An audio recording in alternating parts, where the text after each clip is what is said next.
So pag-usapan naman natin ang The Last Giant, the Majestic Irish Greyhound. So makikita natin sa picture na yan ang The Majestic Irish Greyhound, also known as The Last Giant. Kaakit-akit ang kwento ng Majestic Irish Greyhound. Kilala sa kahangahangang bilis at kagandahan at liks nito. At ang lahi na ito ay umiikot sa loob ng maraming siglo na nakakaakit sa puso at isipan ng mahilig sa aso sa buong mundo. Gayunpaman, ngayon nakikita natin ang sarili na nagpapaalam sa huling higante ng marangal na lahi na ito. Nakatayo ng matangkad sa isang kamanghamanghang 32 na pulgada at tumitingbang sa isang kahangahangang 105 pounds. Ang huling higanting Irish Greyhound na may pagmamahal, pinangalan ng Finnegan, ay isang tunay na kahanga-hanga. Pinanganak sa isang mahabang linya ng mga kampyon sa karera ng aso. Si Finnegan ay nagtataglay ng isang likas na athleticism at isang walang kapantay na espiritu na ginawa siyang kakaiba. Mula sa pack ng Greyhound at namatay si Finnegan noong July 21, 1902 sa bansang Ireland. Gayunpaman, may mga breed na hound na magkapareho sa namayapang si Finnegan. Ang una sa ating listahan ay ang Arabian Greyhound na kilala rin bilang Slough. Isang African Sighthound na itinuturing na isa sa mga pinahalumang lahi ng aso kailanman. Bagamat mahirap sabihin ng eksakto kung ilang taon na ito, alam namin na ang mabilis na asong ito ay halos kapareho ng Greyhound. Ang mga Arabian Greyhounds ay napakapayat at matangkad, bagamat ang lalaki ay maaaring tumangkad hanggang 28 pulgada ang taas. Ang kanyang slim build ay naglalagay sa kanya sa humigit kumulang 60 pounds. Ang kanilang hugis at sulok na ulo ay katulad ng Greyhound.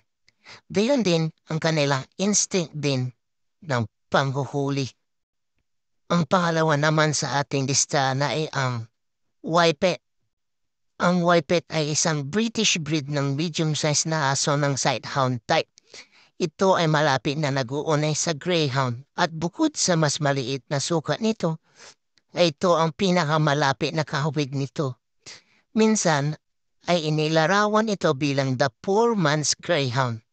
Ito ay itinatago bilang isang kasamang aso at para din sa pagpapakita at para sa amateur na karera.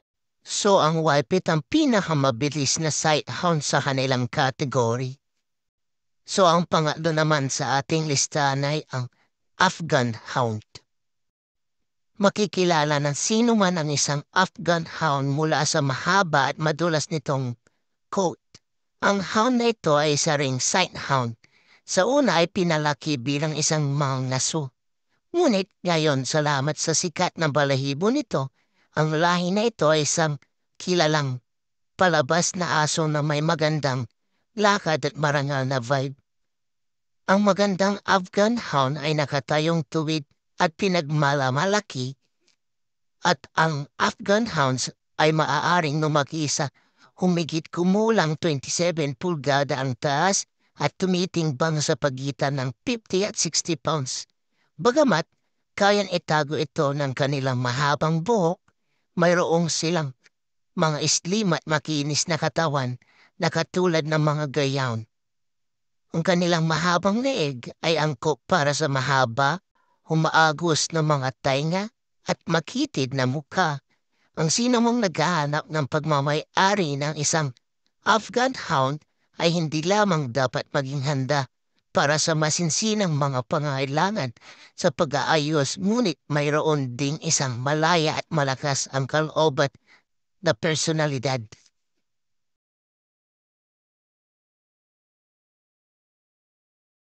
Irish Wolfhound o mas kilala sa Wolf Killer.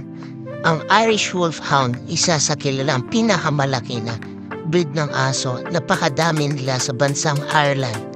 At isa sa naghahunt ng mga wolves at ngayon malapit na silang maubos sa kanilang lugar. At dito din nakilala ang pinakamalaking aso na tinatawag na The Last Giant. at pinangalan ng Finnegan. So sa kwento-kwento, merong packs of Irish Wolfhound sa Ireland at naghahunt sila ng mga animals.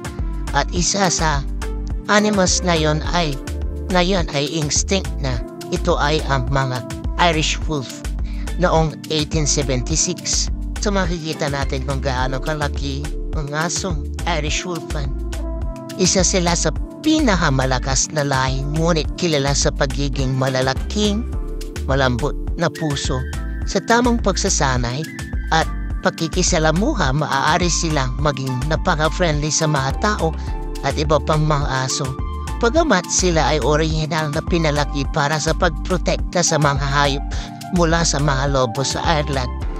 Ang mga Irish Wolfhounds ay halos mga alagang hayop ng pamilya dahil sa kanilang kalmado at makaka-relax na kalikasan. Mahusay sila sa mga may karanasang may-ari na may oras para sa kanila dahil napakalaking lahi. Nababagay din sila sa mas malalaking bahay na may maraming espasyo. Maaaring kailanganin mo pang mamuhunan sa isang mas malaking kotse upang maisama ang iyong aso sa paggalugad o pagbisita sa mga veterinaryo. Makikita natin sa video na to na biglang lumapit yung babae, pero makikita natin na dinidilaan lang siya. So, lagi natin tatandaan ng mga Irish Wolfhound ay mababait. So makikita natin dyan na biglang naging friendly sila kasi nasa tamang tao at tamang training sila. Kaya ganyan sila ka-friendly.